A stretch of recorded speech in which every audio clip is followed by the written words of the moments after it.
It is a beautiful sunny day in South Carolina today. I think that the weather has forgotten that we are still in winter. It is about 75 degrees out and it is just beautiful. The trees are starting to come into bloom and leaves are starting to pop out everywhere. And so this is just a really exciting time of year. Now you may be looking behind me and saying, wow, that's a lot of land. I'm going to talk to you today about something that you're probably not expecting me to talk to you about. So we're going to talk about vertical gardening. Now you may say to yourself, why in the world, when she has so much property and so much land to put garden beds in or do whatever she wants, why would I have a vertical gardening system like this? Why would I use containers? And I'm going to tell you, these things are amazing. These have allowed us to extend our harvest into the coldest of the winter months here in South Carolina. And there's a few ways that they do that, and I'm going to get into all of those details in just a minute. But these are the Greenstock vertical planters. Now, this is not sponsored by anybody. I just love these so much that I wanted to talk to you all about them. In case perhaps you have a small area, such as a balcony, maybe you're renting and you can't put in a garden at your place, you can get so much food off of just a couple of these vertical planters. Or if you do have all the space that you need, these are still going to be a great addition to your garden. So let me take you in a little bit closer and show you what I'm talking about and why I love these. Okay, so I have two versions of the Greenstock vertical planters. This first one here is what's called a leaf planter. It has 7 tiers. And the potting areas on each one of those tiers is about 7 inches deep. This one is the original one, and this one has 5 tiers, and those potting areas are 10 inches deep. So each one of these is going to perform its best when you're planting certain things in each one of these.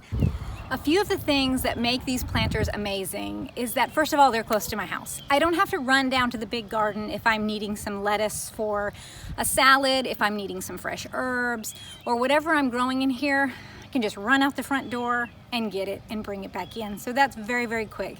Also, I love that these things are American made. They're super high quality, which we all know is pretty difficult to find these days. So these things are going to last you.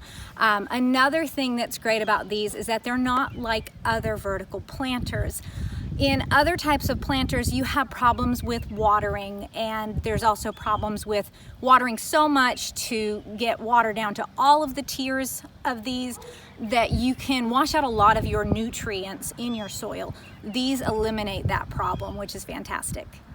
I also like the crazy amount of different things that you can grow in these, and that the food that comes out of them is clean.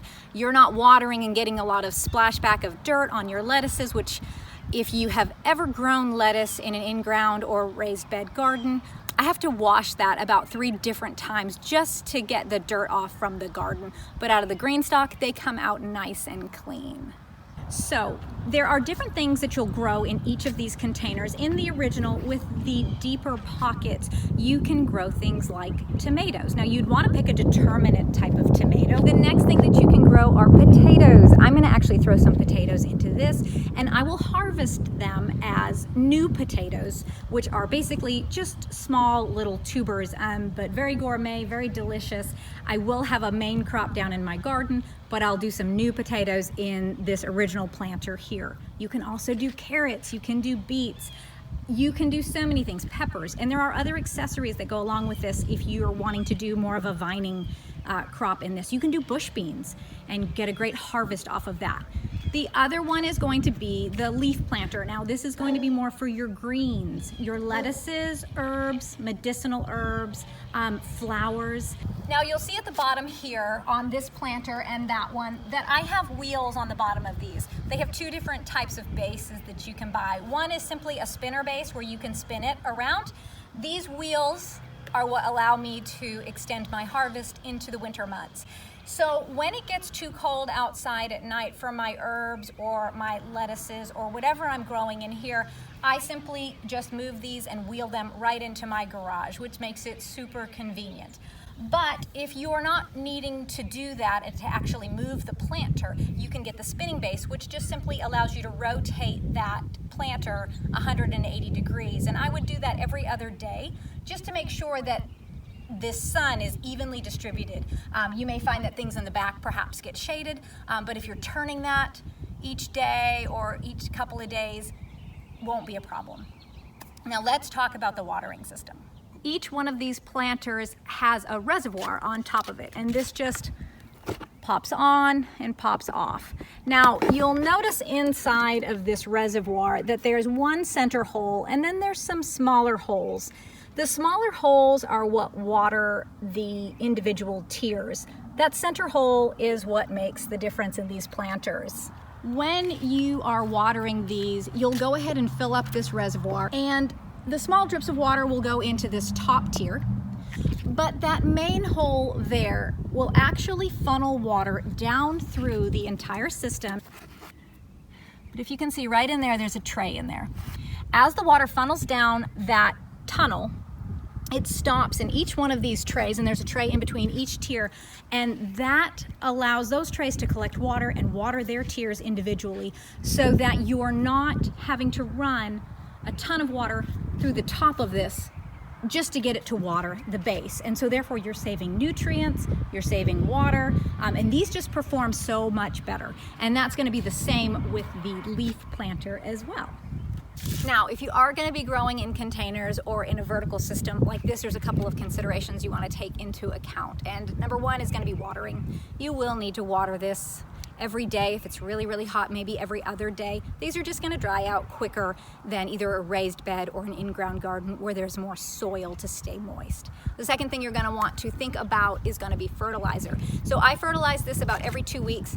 I'm just using Miracle-Gro. You can use a fish emulsion. You can use any type of fertilizer really that you want to. Just follow the instructions so that you don't over-fertilize and kill your plants. The next thing that you want to think about is actually when you're filling these containers. So let me bring you in a little bit closer.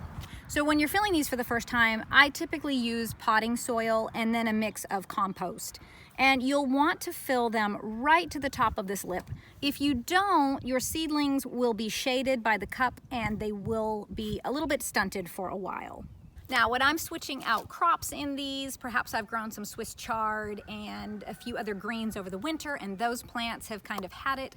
When I am taking those out, I actually just leave the root system in. I'll simply just cut them off at the base. And then I'll come back in with some compost and just top off each one of my cups before I go ahead and either plant seeds or bring out some starts that I have started inside.